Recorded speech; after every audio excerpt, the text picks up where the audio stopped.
Boleh terus boleh je.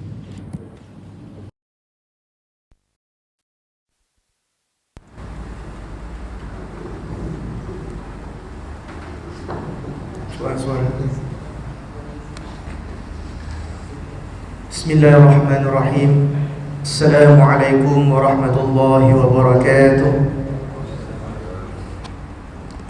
Yang saya kasihi Tuan Imam kita pada hari ini, yang saya muliakan Tuan Pengusi datang. Ada? Oh, Haji Pengusi ke? Dia tanya keputusan pengusi. Rupa dia pengusi, okey. Yang saya muliakan pengurusi surah Ar-Ra'd, Tuan Haji Nasir. Yang saya muliakan Tuan Roslan, membantu kita pada hari ini untuk ICT, untuk memudahkan lagi medan penyampaian hari ini. Seterusnya para jemaah yang saya kasih sekalian, ada kaum hawa juga, ibu-ibu dan bapa-bapa. InsyaAllah hari ini kita akan berbincang, lebih santai sikit bunyi tu, berbincang berkaitan dengan satu ilmu yang mungkin dah ramai tinggalkan, tetapi cukup mustahab. Cukup mustahab. Asal meninggal je kena gunakan ilmu ni. Okey?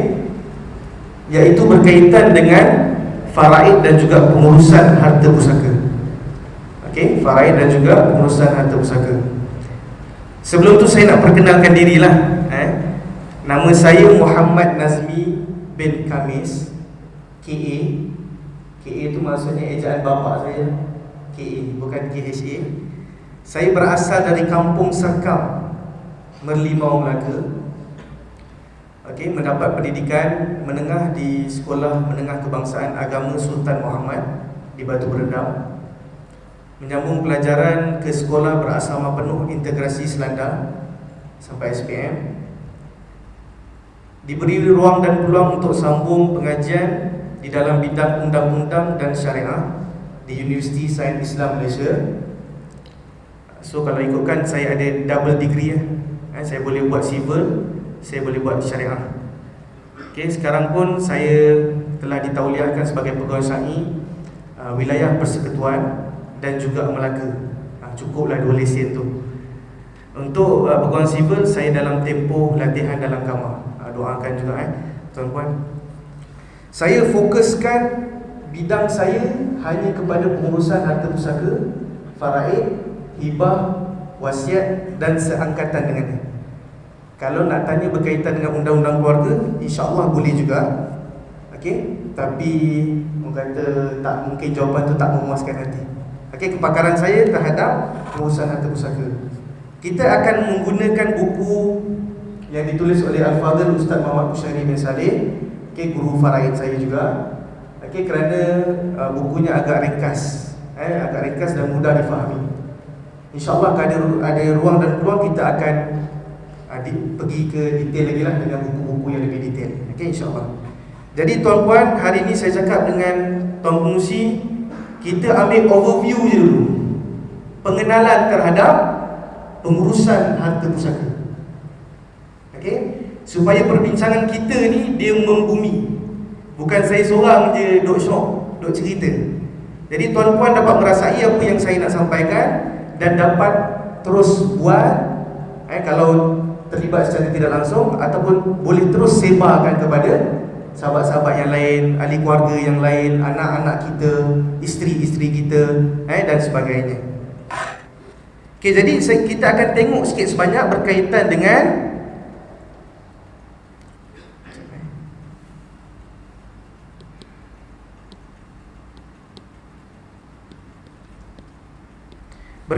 dengan isu pusaka. Okey, kalau kita tengok buku yang comel ni, lebih kurang pada muka surat 3. Okey, kita akan tengok gambaran keratan-keratan akhbar berkaitan dengan cerita-cerita pusaka yang berlaku. Yang ni yang dapat ditulis di akhbar. Okey, yang dapat ditulis di akhbar. Dan baru tadi pagi tadi saya dapat satu keratan akhbar berkaitan dengan abang bunuh adik kerana rebut pusaka. Cuma kita tak dapat putuskan sama ada Islam ataupun bukan. Okey, itu isu dia. So yang pertama sekali, kenapa dia jadi macam ni? Yang pertama, 77 bilion harta beku. Ini statistik yang dapat dikeluarkan pada tahun lepas. 77 bilion harta terbeku, maksudnya masih lagi dalam pemilikan si mati. Sama ada dalam bentuk hartanah, ada geran tanah, kita tengok, kita semak, masih nama arwah moyang, masih nama arwah atuk, masih nama arwah bapa, masih nama arwah mak, dan seumpama. Saya sedang uruskan satu kes tahun 1989, arwah meninggal. Rupanya mereka ni dah uruskan, ada kesilapan, bukan kesilapan lah, technical part, di mana tidak diserahkan salinan IC. Rugi tang situ je. Sekarang kita tengah dapat ke perintah, nama arwah bapa. Cuma bila arwah bapa tu meninggal, rezeki arwah bapa tu meninggal, anak-anak semua hidup lagi sampai sekarang. So dia tak rumit sangat. Baru ni juga saya dapat satu kes kiraan faraid 6 lapis. So kiraan faraid 6 lapis tu, sekejap saya tunjukkan kalau boleh saya tunjukkan. Tak boleh kat sini, boleh juga sekejap. Okey tu pecahan dia 10 ratus ribu, 10 ribu, ratus ribu, juta, puluh juta.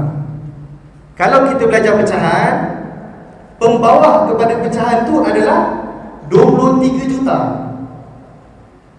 Kalau masuk dalam geran apa rupa tu, disebabkan lewat menguruskan pusaka. Okey, dalam fakta kes ni, dia ada lebih kurang 6 anak lelaki, 2 orang anak perempuan dan seorang isteri. So daripada 6 anak lelaki dia tu, 4 dah meninggal dunia. So bila meninggal dunia ni, dia bukan berkurangan waris, bukan berkurangan waris, dia malah menambah bilangan waris. Meninggal seorang, meninggalkan seorang isteri contoh, meninggalkan 10 orang anak, kurang seorang, tambah 10, 11 orang. Itu kita nak kena faham konsep pusaka. Sebab ada orang melewat-lewatkan pengurusan pusaka kerana menganggap bahawa nanti tinggal seorang lagi senang nak urus. Tak. Okey, baru ni saya dapat satu kes di Pulau Gadung. Kes melibatkan kematian ibunya, dan 9 orang anak, meninggalkan 9 orang anak. Daripada kalangan 9 orang anak tu, 5 dah meninggal dunia, tinggal 4 sahaja. So mereka ingat, anak-anak ni ingat 4 orang ni saja yang berhak. Saya kata tak Haji, yang berhak ke atasnya, kalau yang seorang si A ni meninggal, isteri dan anak-anak dia ada bahagian terhadap tanah tersebut. So bila kita tak uruskan, itu yang jadi 77 bilion tu dalam bentuk hartanah. Itu belum lagi dalam akaun simpanan, tabung haji, ASB, sama ada diketahui oleh waris ataupun tidak, satu hal. Yang lagi menyedihkan, daripada 77 bilion ni, lebih kurang 90% milik orang Islam. Orang kita lah, tak tahu nak urus. Kalau urus sensitif, dia jadi macam ni. Dia jadi macam ni, barah. Kerugian yang besar bagi umat Islam di Malaysia, harta pusaka tak diuruskan. So kita ni hari ni dah dengar satu poin ni, kita tengok balik harta pusaka arwah-arwah yang dah pergi, salin tak nama. Ataupun kita dah bincang dah dulu, memang nak bagi dekat Pak Long, tapi nama masih nama atuk, masih nama nenek. So tu kita anggap tak selesai. Sebab kita kalau dalam pemilikan hartanah ada geran. So dalam geran tu yang menunjukkan siapa punya pemilik. Ada satu kes juga, dah dibincangkan, dah buat pembayaran. Maksudnya dia menebus bahagian. Tak apalah, aku ambil bahagian ni, aku bayar seorang 1,000. tapi nama tetap nama si mati lagi.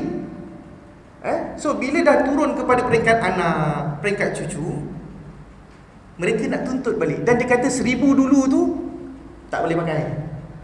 Sekarang value dah mahal, kita nak tuntut balik tu. So kalau ikutkan dah salah lah konsepnya. So kalau ada berlaku perkara seperti itu, kena selesaikan sehingga nama pemilik yang dah bayar tu. Okey? Ini antara yang kita perasan lah yang kita dapat tulis 77 bilion. Okey, daripada 77 bilion tu ada kerajaan akhbar mengatakan hampir 1 juta, 1 juta geran masih nama si mati. Maaf saya tak boleh tulis lawa sebab saya tak boleh tekan tangan saya, dia jadi garisan tadi. So saya terpaksa tulis macam tu. Okey? Daripada tadi tu hampir 1 juta geran. So mungkin terpalit dekat kita ni hari ni. Okey? Sama ada dah diselesaikan di peringkat perbincangan waris, tak tukar nama, atau memang tak bincang langsung. Okey, kalau kita pun dah ada harta sendiri, kerjanya pun senang, dah ada rumah, dah ada kereta, anak-anak pun semua dah sampai cucu dah kita ni, tak kisahlah pusaka tu. Kena ingat, itu bukan lagi pusaka si mati, itu dah jadi hak milik kita. Kalau tanah yang ditinggalkan tu dalam bentuk belukar, dalam bentuk hutan, ada pula maksiat berlaku di atas tanah tersebut atau harta tersebut, itu kita punya dosa. Kalau kita tak uruskan. Banyak kes-kes macam rumah terbiar, ada orang penagih dada dalam tu duduk, dalam tanah tu apa, ada orang kata adalah aktiviti-aktiviti yang lain menagih lah apa semua. So kat situ bahaya tuan-puan. Yang ketiga, hutang si mati tak dilungsaikan.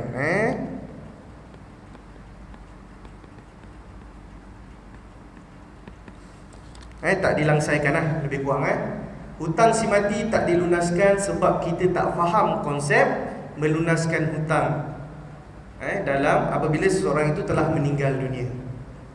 Okey, hartanya ada tapi tak dapat dicairkan. So kita buat relax arwah pun tak ada duit, kita pun memang tak ada duit, tak payah.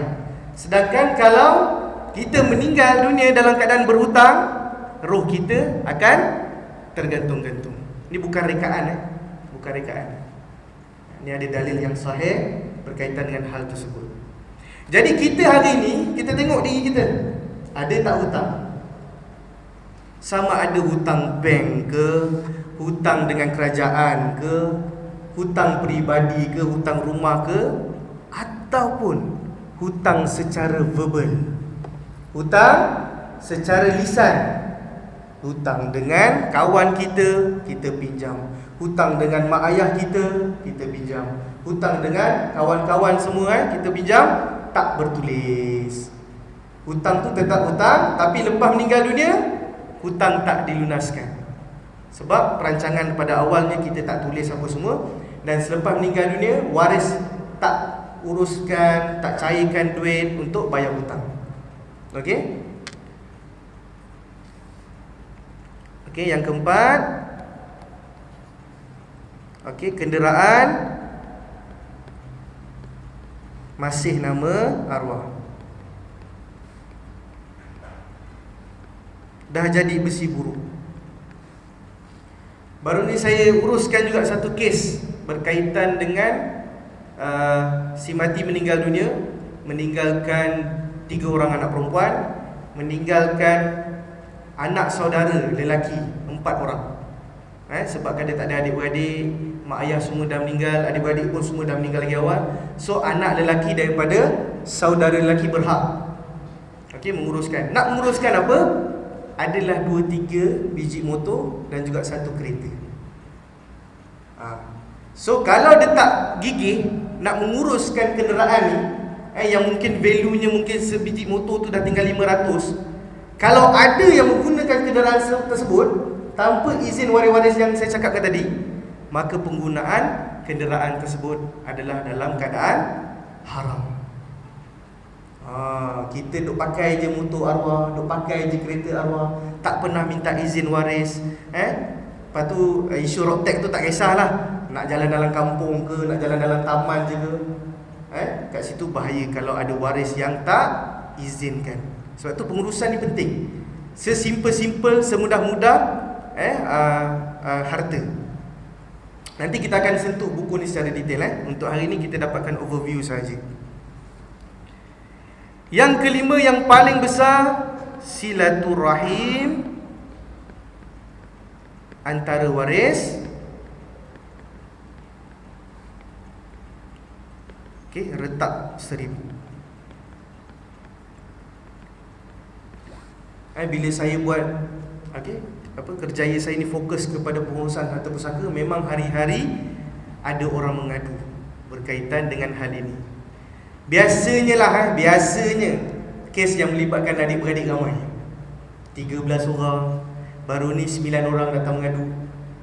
3 orang daripada adik-beradik dia ni call saya secara asing-asing, mengadu. Fakta semua berbeza. Yelah, dia nak menangkan diri dia kan. Cerita ni A lain, cerita B lain, cerita C lain. Masing-masing memburukkan adik-beradik yang lain. Dia kata yang ni seorang ni mentang-mentang lah dia pernah jaga arwah. Sebulan sebelum arwah meninggal, dia nak tuntut keseluruhan rumah.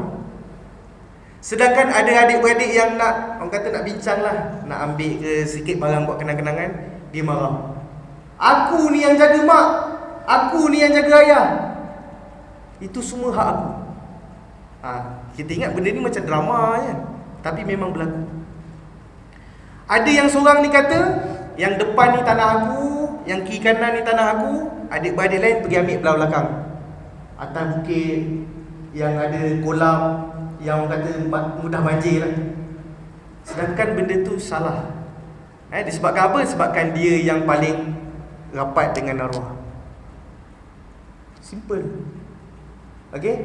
Kak Long datang, masuk rumah, ambil piuk belanga, ambil barang-barang arwah, belah.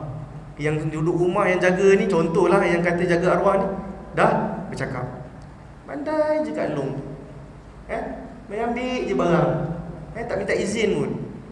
Dah lah, bukan yang susah, senang nak lagi harta arwah. Tu macam-macam lagi.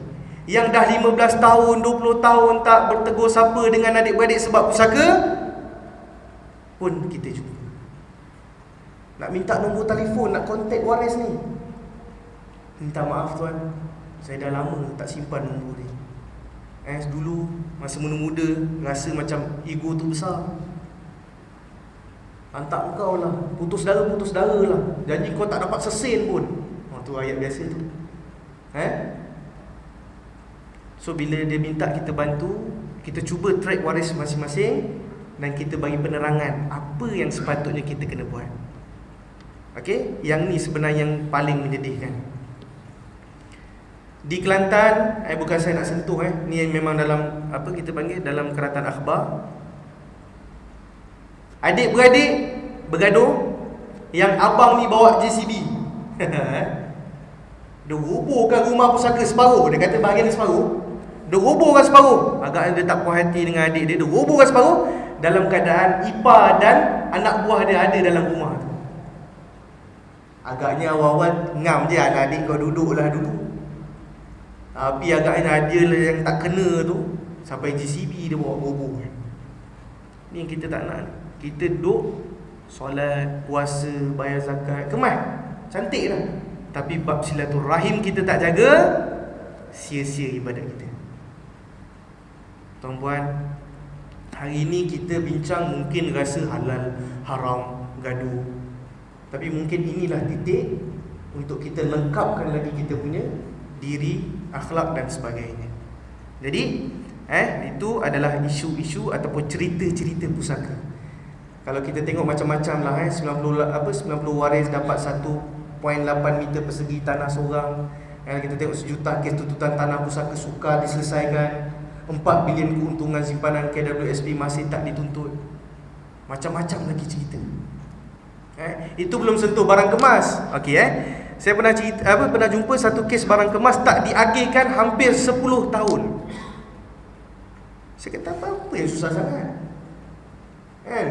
Ada hukum faraid, ada pembahagian dia. Kalau tidak ada persetujuan lain, ikutlah panduan. Allah dah tetapkan dalam surah An-Nisa ayat 11, ayat 12 dan ayat 176 untuk diagihkan. Saya dah kirakan siap-siap faraid ni. Tapi masing-masing ada ideologi yang tersendiri. Yang A kata kita bagilah hasil jualan barang kemas ni ke apa, hasil jualan barang kemas kepada ahli keluarga yang susah saja. Yang senang tak payahlah ambil. Dia punya cadangan. Ada yang kata bagi dekat waris-waris perempuan saja barang kemas arwah ni. Okey, ada lebih kurang 50,000 juga barang kemas tu. Bukan sikit-sikit Bukan sikit-sikit, banyak. Hampir 50,000. Dan ada yang seorang lagi kata bagilah sama rata. So kita terangkan struktur faraid, berapa bahagian sepatutnya dapat. Bila dah tahu, bincanglah dan agihkanlah bahagian tu. Yang buatkan rumit lagi barang kemas tu, yang nak menyimpan tu, 50,000 punya barang kemas nak simpan dalam rumah, dia siap tulis nota. Rantai yang berloket siling contoh, yang berloket bulat lah, letak dalam seluar jin sekian-sekian.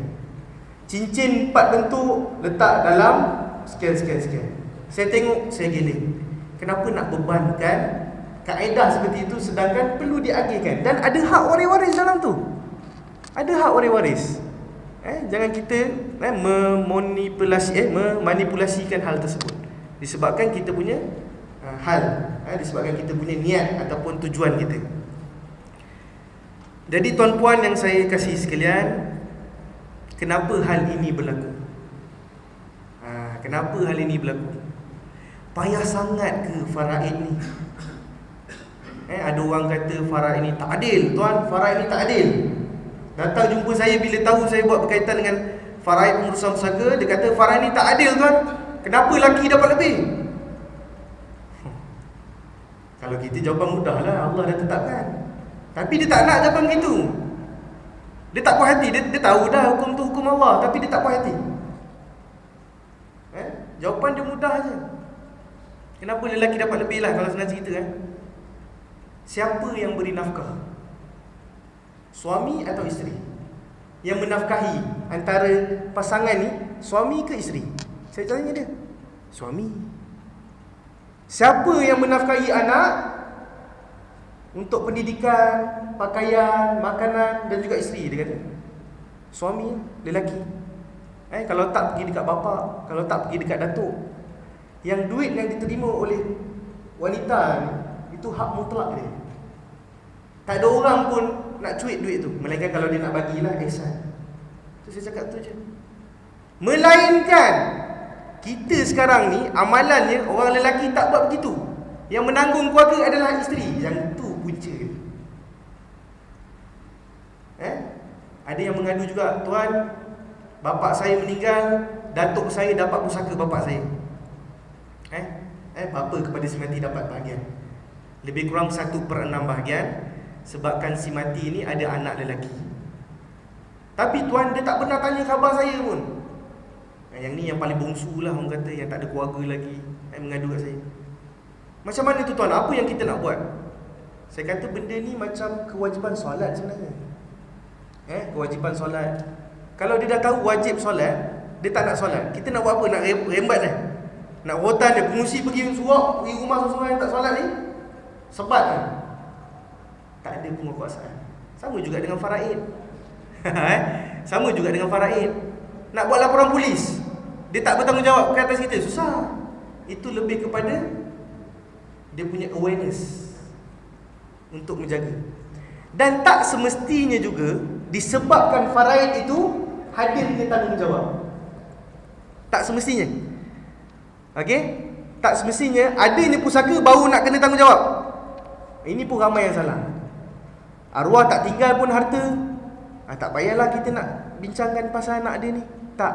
Masih hidup ni pun sepatutnya, terutamanya kita yang lelaki ni, tanya khabar adik-beradik perempuan kita, tanya khabar anak buah kita, tanya khabar siapa-siapalah yang kita rasa dekat dengan kita, yang ada hubungan darah dengan kita dan ada tanggungjawab ke atas mereka. Okey? So pertama sekali masalahnya adalah tak faham faraid.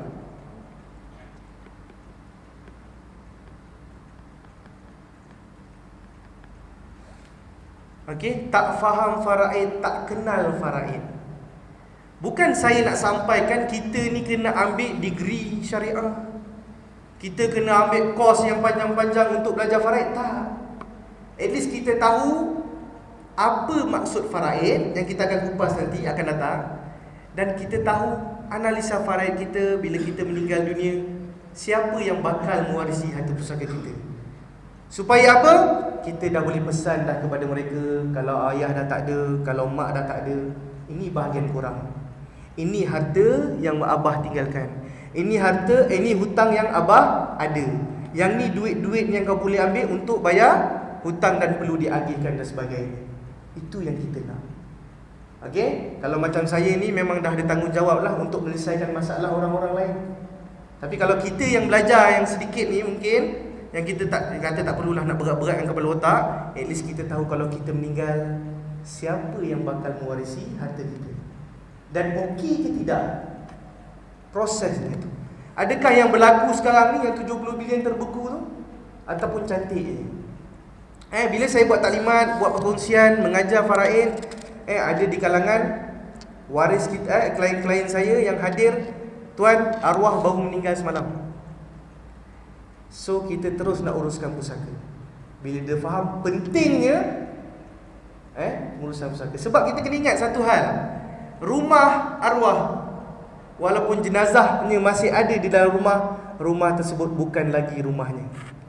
Isteri yang ditinggalkan, kalau nak duduk rumah tersebut, kena minta izin waris-waris yang lain, walaupun dengan anak sendiri. Walaupun kita dengar, ish, macam tak kena sangat ni, tanam pun belum, ataupun kubur merah lagi, kita dah duk sibuk nak urus pusaka dia. Bukan. Kita sebenarnya nak mengelakkan haramnya kita duduk atas harta tersebut. Kita buat pengurusan pusaka untuk mengelakkan kita termakan harta anak yatim. Okey, kalau melibatkan si mati ni meninggal dunia meninggalkan anak bawah umur, walaupun yang makan harta haram ni adalah mak ayah dia, ataupun makan harta anak yatim ni adalah mak ayah dia juga. Sebabkan dia tak kira bahagian anak dia. Dia guna duit tu buat renovate, dia guna duit tu untuk kahwin baru. Dia guna duit tu untuk beli beg dia, tanpa mengasingkan mana bahagian budak ni, mana bahagian anak ni. So penggunaan harta tersebut boleh jatuh kepada haram. Okey. Yang kedua, waris tak mula segera.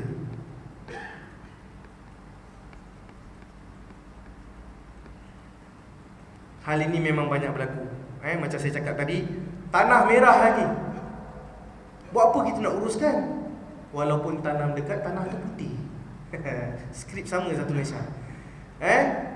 Tanah merah lagi, buat apa nak uruskan? Engkau pun kerja kerajaan, duk sibuk nak pusaka arwah, kenapa? Ini skrip biasa, tone pun sama. Walaupun selama ni abang tu lembut je orang, akak ni lembut je orang, tapi disebabkan pusaka, tak faham faraid, tak faham pengurusan pusaka, maka hal-hal ini boleh berlaku. Tunggulah aku pencen, nanti aku buatlah pengurusan pusaka arwah. Tak sempat pencen, meninggal. So dah tergantung kes tu 30 tahun, 20 tahun. Sedangkan ada hak-hak mereka yang perlu dilunaskan ataupun diserahkan. Okey? Yang ketiga, waris tak mampu. Tadi tak mula segera, tak mampu. Bukan apa tuan, tak ada masa. Okey, tak mampu, sorry. Tak mampu dari sudut apa? Tak mampu dari sudut masa dan kewangan. Arwah tinggal duit 1 juta dalam bank tuan, tapi kami ni sesen pun tak ada nak menguruskan, nak bayar tuan. Contoh, ada kes yang macam tu. Kalau kita setengah mereka yang peguam kata tak ada masalah, kita selesaikan dulu, nanti bayar fee saya. Alhamdulillah. Kalau kata nak deposit dulu susah.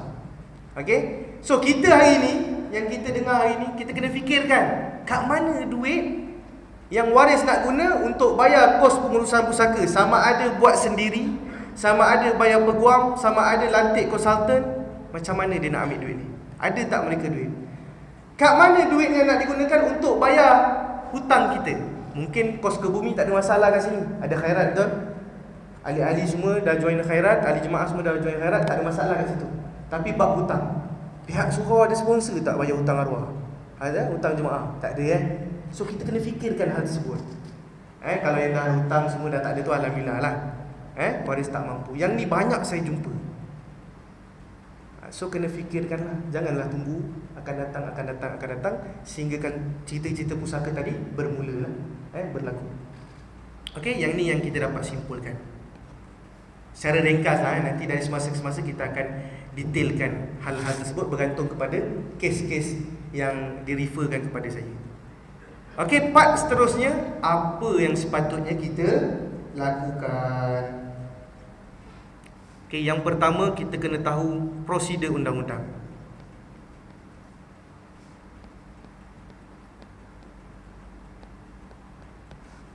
Mungkin kita tahu part hukum.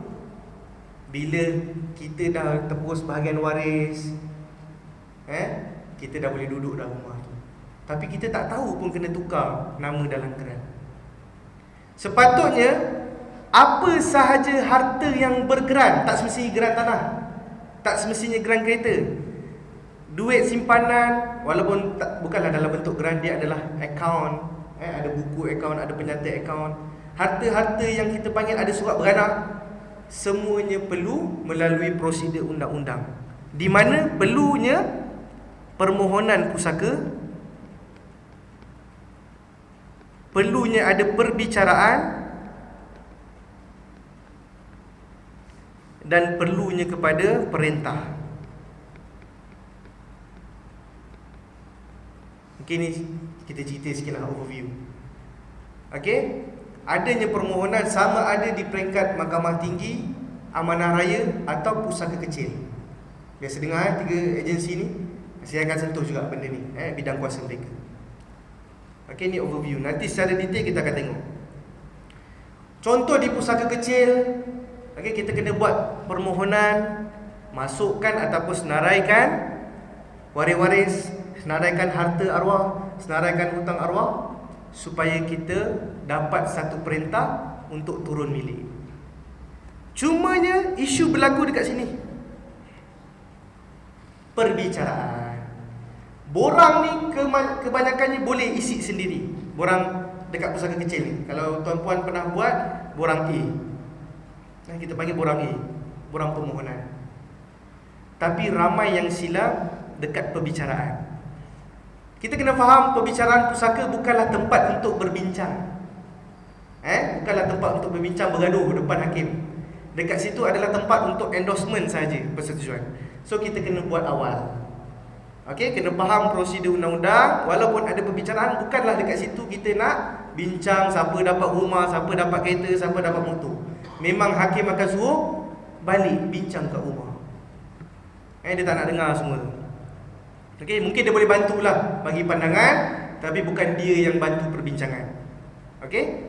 So kena ingat, ramai yang sangkut kat sini, sekali sangkut dah tak nak urus sebab dah bergaduh. So kaedah ada, bincang dulu kat rumah, semasa perbicaraan selesai. Dan bila dapat perintah, kena uruskan dekat pejabat tanah. Okey? So ada 3 tempat tadi saya cakap. Yang pertama, isyak kita jam berapa? Belum lagi Okey, yang pertama, pusaka kecil. Walaupun dah digazetkan bidang kuasa yang baru, tapi amalan setakat ini masih menggunakan bidang kuasa yang lama, iaitu pusaka kecil boleh mendengar perbicaraan pusaka berkaitan dengan si mati meninggalkan wajib ada hartanah. Okey? Dan yang kedua, value bawah 2 juta. Setakat ni saya mendengar ura-ura awal Januari 2023 akan dimulakan bidang kuasa yang baru, iaitu 5 juta. Okey, maksudnya pusaka kecil boleh mendengar nilaian harta si mati iaitu bawah 5 juta. Okey? Itu bidang kuasa pusat kecil. Kita kena tahu benda ni supaya kita tak sesat pergi tempat. Ada orang duk mengadu dengan saya, tuan, saya pergi sini dihalaunya ke amanah raya. Saya pergi amanah raya dihalaunya ke mahkamah syariah. Bukanlah halau, maksudnya pergi sana dulu, pergi sini dulu. Bukan kat sini, kena pergi sana. Bukan dekat Jasin, kena pergi Melaka. Bukan kat Melaka, kena pergi tempat-tempat lain. Biasa kita jumpa. So kita kena tahu pusaka kecil, kalau boleh hartanah, kalau boleh hartanah yang ditinggalkan tu tempat yang kita nak pergi tu mestilah hartanah tu ada dekat situ. Contoh, dia ada tinggalkan tanah dekat Johor, dia ada tinggalkan tanah dekat Melaka, dia ada tinggalkan tanah kat Kelantan. So boleh dia nak pergi kat Johor, boleh dia nak pergi kat Melaka, dia boleh nak pergi Kelantan. Okey, tak boleh nak pergi kat Negeri Sembilan. Sebab dia ada kaitan dengan pejabat tanah juga lebih kurang. Okey. Yang kedua, amanah raya Berhad. Selalu dengar? Popular. Okey, amanah raya untuk mendapatkan perintah, dia berbidang kuasa untuk harta alih sahaja. Maksudnya tak ada hartanah. Harta alih sahaja. Okey, harta alih sahaja. Kalau ada hartanah, boleh amanah raya buat, tapi dia akan bertindak seperti mana peguam bertindak. Dia bukan pengeluar perintah. Dia kena pergi mahkamah tinggi ataupun pusaka kecil. Okey, untuk dia keluarkan perintah, bidang kuasanya adalah harta alih sahaja dan bawah 600,000. Okey, bawah 600,000. Itu bidang kuasa amanah raya. Okey, amanah raya ni saya bagi tahu sikit, dia ada banyak topi. Maksudnya dia ada banyak job scope. Yang pertama yang ni lah, mengeluarkan perintah. Contoh, si mati meninggal dunia, meninggalkan kereta dan motor 3 biji tadi. Contoh tak ada hartanah. Okey, mungkin tinggalkan tabung haji sikit dalam 10,000. So bila tengok value-nya bawah 600,000, pergi ke amanah raya. Dan kebiasaannya amanah raya memerlukan sijil faraid. Okey, nanti kita akan go through borang ni, buku ni kita akan going detail dari semasa ke semasa. Yang ni orang kata macam kesimpulan bagi kuliah kita. Penyampaian kita ni, ini kita akan ceritakan. Yang ketiga, Mahkamah Tinggi Sivil.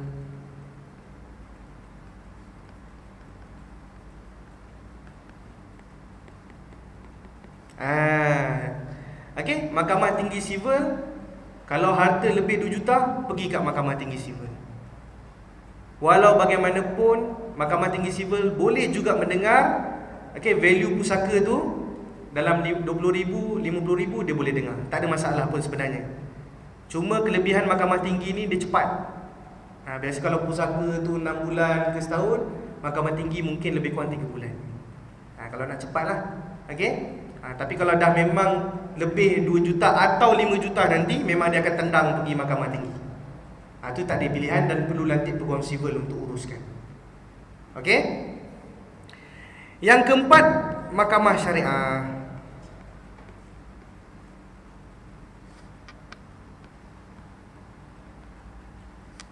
Kecuali di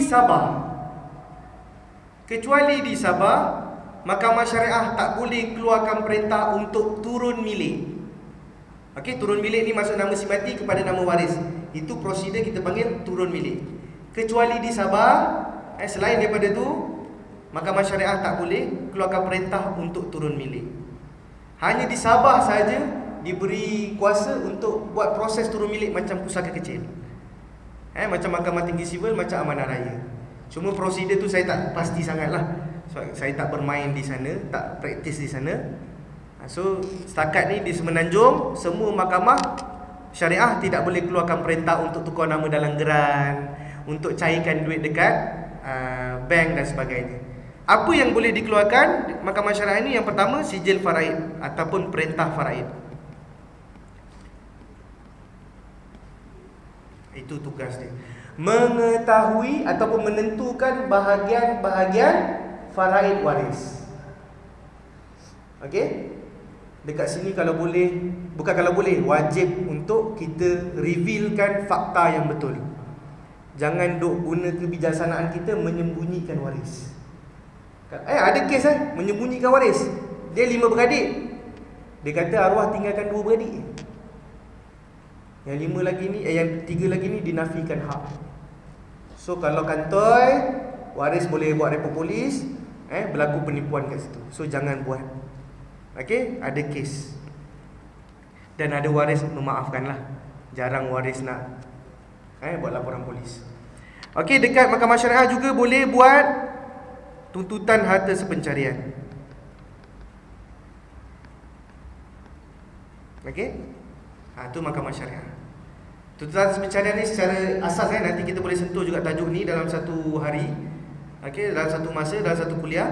Okey, tuntutan harta sepencarian ni pasangan kepada si mati boleh tuntut harta sepencarian. Dan kedudukan harta sepencarian ni adalah sebelum diagihkan kepada waris-waris. Nanti kita akan go through benda tu.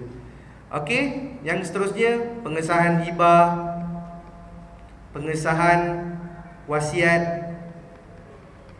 Itu bidang kuasa mahkamah syariah. Dan juga banyak lagi bidang kuasa yang terlibat. Antara yang popular adalah pengesahan nasab. Banyak sangat saya jumpa kes berkaitan dengan anak angkat berbinkan bapa angkat. Banyak. Dan berlaku inilah kecelaruan antara waris. Anak dia ni anak angkat lelaki. Anak angkat lelaki dan arwah tak ada meninggalkan anak yang lain. So kalau ikutkan dari sudut faraid, bila tak ada anak, mungkin akan jatuh kepada adik-beradik. Dalam kes contoh tak ada mak ayah lah, adik-beradik.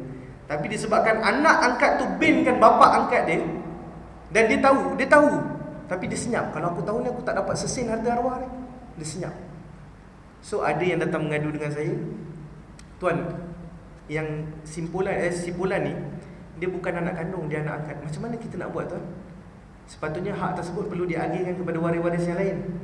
So pertama sekali, buatlah pengesahan nasab. Panggil saksi, bawa bukti, okey, mengesahkan bahawa dia bukanlah nasab si simpulan. Sama ada pengesahan nasab ataupun penafian nasab. Dua benda tu. Ada juga kes yang saya terima sikit perkongsian, berlaku di Kelantan. Mungkin disebabkan di sana sempadan. Arwah bapa dia ni, yang bertanya saya ni anak lah, senang cerita, si mati ni dalam surat beranaknya, bapaknya adalah pak saudara, dan emak dia dalam surat beranak tu adalah orang yang tak dikenali, tak siapa-siapa je jadi. Disebabkan keluarganya asalnya di Thailand, nak dapatkan warga negara Malaysia, dia daftarkan anak ni menggunakan nama pak saudara. So sekarang ni mak kandung masih ada. Macam mana mak kandung nak tuntut harta? Dia jadi kacau bilau sikit lah. Isteri tak ada masalah, nikahnya nikah di Malaysia. Anak-anak tak ada masalah dengan arwah sebab ada surat beranak yang sah. Cuma emak kandung kepada si mati ni yang tak ada dalam surat beranak, macam mana nak menunjukkan? So inilah antara yang kita kena buat. Okey? Sebelum kita akhiri ataupun sebelum azan, jika ada soalan, saya buka kepada jemaah semua. Okey? Kalau rasa agak peribadi, buatlah rekaan-rekaan nama. Okey? Kita boleh berkongsi sama-sama insya-Allah. Ada soalan? Okey. Ni nombor telefon saya 013 638 5734. Ataupun boleh minta ngaji. Mana tahu soalan tu terlalu panjang nak cerita, Okey, jadi tuan-puan, kalau tak ada soalan, apa yang kita akan bincangkan dalam kuliah-kuliah kita yang akan datang, jika diizinkan lah. Kalau kata tak best lah tuan ni cerita, tak payah sambung lah contoh. Kalau kita sambung, kita akan kupas apakah itu faraid. Satu makhluk yang diciptakan Allah cukup indah sebenarnya. Sebab kalau tak ada faraid, macam mana sebenarnya kita nak bagikan harta? Kita akan kenal dengan faraid. Bukan faraid, faraid, kita akan tengok asas-asas pewarisan. Apakah yang membuatkan seseorang itu boleh mewarisi? Apakah syarat-syarat pewarisan? Apakah rukun-rukun pewarisan dan halangan-halangan pewarisan? Kita akan belajar, kita akan bincang sama-sama. Kita akan tengok jenis-jenis harta, apa kaedah-kaedah dia, mana yang pusaka, mana yang bukan pusaka, mana yang perlu difaraidkan, mana yang tak perlu difaraidkan. Sebab kat luar sana ada yang mengatakan pencen perlu difaraidkan. Nanti kita akan kupas dari semasa ke semasa. Okey, kita akan kupas bahagian-bahagian waris. InsyaAllah saya akan permudahkan perbincangan kita supaya kita dapat serap info-info ni, maklumat-maklumat ni, ilmu-ilmu ni, dan kita dapat sebarkan. Kerana ini adalah saranan Nabi Muhammad sallallahu alaihi wasallam, di mana dalam satu hadis riwayat Abu Hurairah, Rasulullah sallallahu alaihi wasallam bersabda, pelajarilah ilmu faraid dan ajarkanlah. Okey, walaupun dari sudut hukum belajar faraid ini adalah fardu kifayah, tetapi dia bertembung dengan pelaksanaan. Pelaksanaan faraid selepas seseorang itu meninggal dunia adalah fardu ain. So kalau boleh kita ambil saranan Nabi ini, belajarlah faraid dan ajarkanlah. Walaupun mungkin satu info yang saya tulis tadi itu, sebarkan. InsyaAllah ada keberkatan kita dekat situ. Okey? So kita akan tengok sikit tang mana waris dapat, macam mana waris lelaki boleh dapat, macam mana pak saudara boleh dapat, macam mana cucu boleh dapat. Kita akan tengok nanti. Secara tidak langsung lah kita akan tengok kes sikit yang simple-simple, insya-Allah. Okey, kita akan tengok juga berkaitan dengan prosedur-prosedur. Kita akan tengok persoalan-persoalan yang berkaitan lah. Ada yang berkaitan dengan tanah felda, ada berkaitan dengan tanah adat. Kita akan cuba kupaskan berdasarkan pengalaman saya dan juga apa yang saya belajar, insya-Allah. Wallahu ta'ala alam. Saya rasa boleh kita stopkan dulu dekat sini, sebab kita tak going buku lagi, kita tak go through buku lagi. Ada ruang dan peluang, insya-Allah kita jumpa lagi 2 minggu akan datang kot. Saya ikut queue je Tuan Pengurusi. Tuan Pengurusi kata okey, saya on je. Okey, untuk makluman tuan-puan, boleh juga jumpa saya di pejabat saya dekat atas Dobi Tradisional, Taman Paya Rumput Perdana. Office saya Tuan Nazmi Azhar and Associate. Boleh jumpa kat situ juga. Kalau nak jumpa kat rumah pun boleh, kalau nak WhatsApp je pun boleh, tak ada masalah. Itu sahaja daripada saya. Macam mana saya serah terus boleh? Ji, kita stop. Kita tamatkan kita punya sesi dengan tasbih kafarah dan suratul As. Subhanallah wa bihamdihi, subhanallah wa bihamdika, asyhadu an la ilaha illa anta, astaghfiruka wa atubu ilaik. Wal 'asri innal insana lafi khusr illa alladziina aamanu wa 'amilus shalihaati wa tawassaw bil haqqi wa tawassaw bis sabr. Assalamualaikum warahmatullahi wabarakatuh.